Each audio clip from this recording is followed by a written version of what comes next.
Hi, my name is Greg. Last time I showed you a couple of examples of how you can use molar volume to calculate a volume of a gas or to calculate the number of moles found in a certain volume of a gas.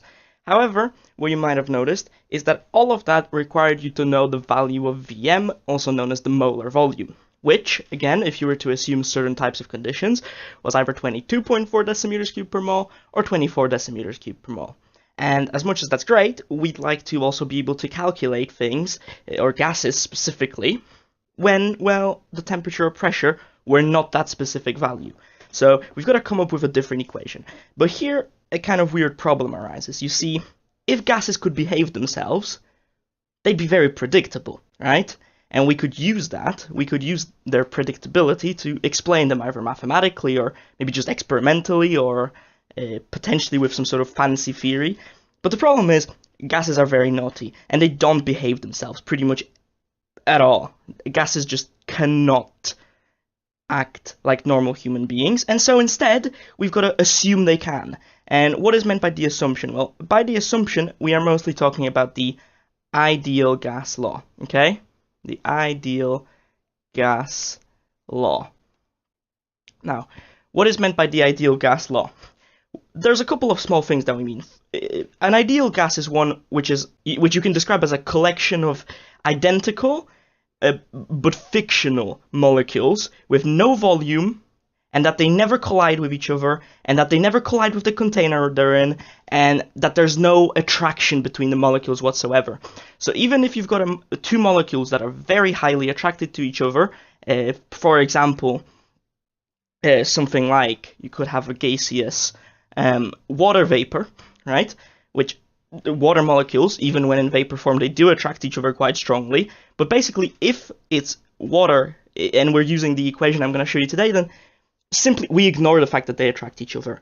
And more than that, we assume that the water molecules have absolutely no volume at all. And even more than that, we also assume they never come in contact with each other and they never come in contact with the container. So that's kind of a nice assumption to make, right? And you might be thinking, okay, who on earth is this guy you put in the top left corner? Well, his name is Benoit, and I'm really sorry about the pronunciation if I get it wrong, Clapeyron, right? And Clapeyron, what he came up with is well, he didn't, he was a French guy. He was quite famous in France, more famous as a physicist than as a chemist. I think he built the first railway in France, if I'm correct about that. And really, we now use something called Clapeyron's equation instead of N equals V over Vm because, well, simply it's slightly better for gases. Now, how does it look and how do we derive it? So we know that a number of moles multiplied by the molar volume must be equal to a volume, okay? But we know this molar volume changes based on temperature and pressure. How does it change? Well, first of all, let's consider temperature. If you increase the temperature of a gas, right? So if you have a gas that's increased temperature, let's think what happens. So this might be a molecule of gas moving at a velocity of, I'm not going to come up with a velocity, but generally I'm going to try and represent the velocity with the size of the arrow. So this might be a low temperature molecule.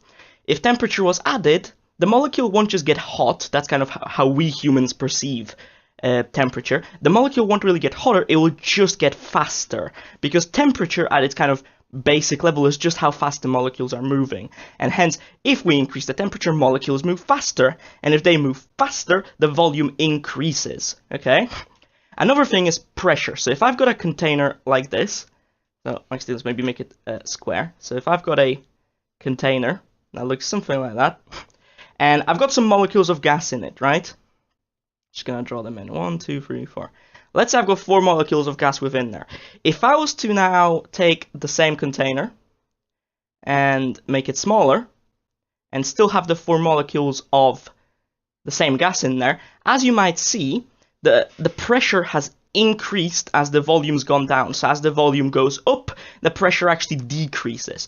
So this tells us a really interesting relationship that we could say that N times by something times temperature, all divided by pressure, will get us V. And the missing ingredient in all of this between these two is R. R is the gas constant. This stays the same for all gases.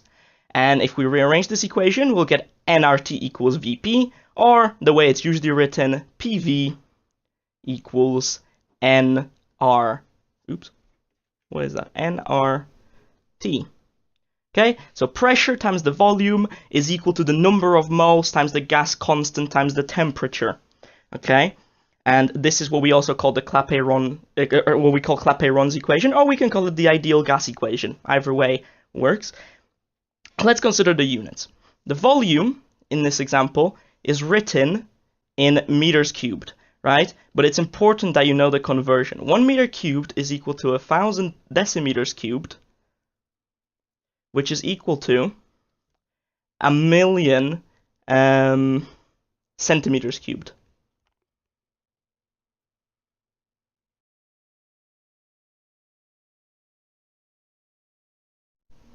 Okay, and now let's consider the temperature. I think that's the next easy one. Now the temperature here is really important because we tend to measure stuff in maybe Celsius or something, but no. We're not going to be using Celsius here. Here what we're going to be using is we're going to be using Kelvin. To go into Kelvin from Celsius, you simply add 273, and to go from Kelvin back into Celsius, you subtract 273. So this is now in Kelvin, and my final answer is 293 Kelvin. So if I had a temperature of 20 degrees Celsius, I could just as easily say it's a temperature of 293 Kelvin. Doesn't make much of a difference. Next up, we've got pressure. Now the units for pressure are probably the ones that are the most varied, and so depends on which ones you'll see. So we can have 1 atmosphere. 1 atmosphere is the general kind of pressure on Earth, on most places on Earth, and that we say is equal to about 101 kilopascals. But the general units for pressure are pascals, so we say this is 101. Remember, kilo means times 1,000, so this is just 101,000 pascals. Okay, but there's different units we can use. So other than an atmosphere, you might also see a bar. 1 bar is very close to just 1 atmosphere. 1 bar is simply 100 kilopascals, so that is equal to 100,000 pascals. But there's an intermediate unit between the two, and it's called a hectopascal. So you might see 1,000 hectopascals called HPA. Small h, big P, small a. That's hectopascals, which, as I said, is equal to 100,000 pascals. 1, 2, 3, 4, 5 pascals. Okay. Last unit that you might sometimes see is a torr. 1 torr is 133, roughly. It's not exactly. It's more like 133.34 something pascals. But I'm not going to go into too many decimal places. I think that the most commonly used one is the atmosphere, and just the pascals, kilopascals. Bars and torrs are less common, but you might see them sometimes. So now let's just prove the units. Let's just make sure we understand the units. And I almost forgot. What is R? The gas constant, because it's a constant, it's always the same value, which means it is always 8.314. And the units are really weird. It's actually joules per mole per Kelvin. Now that's not exactly how this is the kind of final version of the units. There's a slightly different way you can write them, but I'm not particularly fond of the other way of writing it because I think it's a little bit messy, and I think there's much better ways to get around it. So I do prefer just joules per mole per Kelvin, and that's what I'm going to stick with. And that's taken to 3 decimal places. So there are more decimal places to the gas constant if you want to look them up, but typically only need about 3. So let's consider the actual equation now, which we know is PV equals nRT, and then let's consider our units and let's see if this makes sense, because dimensional analysis for the win, right? So PV equals nRT. We know the units of pressure are pascals, and I told you the units of volume are meters cubed, so we're going to have pascals times meters cubed. We know the units of N are moles, and we know the units of R are joules per mole per Kelvin. Joules per mole per Kelvin. And we know lastly, the units of temperature are Kelvin. Translated from Celsius, right? So pascals, the actual units that pascals are, it's a force applied on an area. Now, as you might know, especially if you did physics or maybe some maths, newtons is the units of force, and area is in terms of meters squared. Our volume is still in terms of meters cubed, right? And on the right side, what you might notice is that this mole will cancel with the per mole. This Kelvin will cancel with this Kelvin. Per Kelvin, rather. So what we're going to end up with is with newtons per meter squared times meters cubed equals joules. You might think this doesn't make a lot of sense. How comes a pressure times a volume gets me joules? Well, this does make sense, just bear with me. Because meters cubed divided by meters squared, if I was just to do this, if I was to get newtons meters cubed all over meters squared equals joules. What I'd end up with is I'd end up with Newton meters. Newtons times by meters equals joules, right? Now, there's two ways you can now think about this. Joules are a form of energy.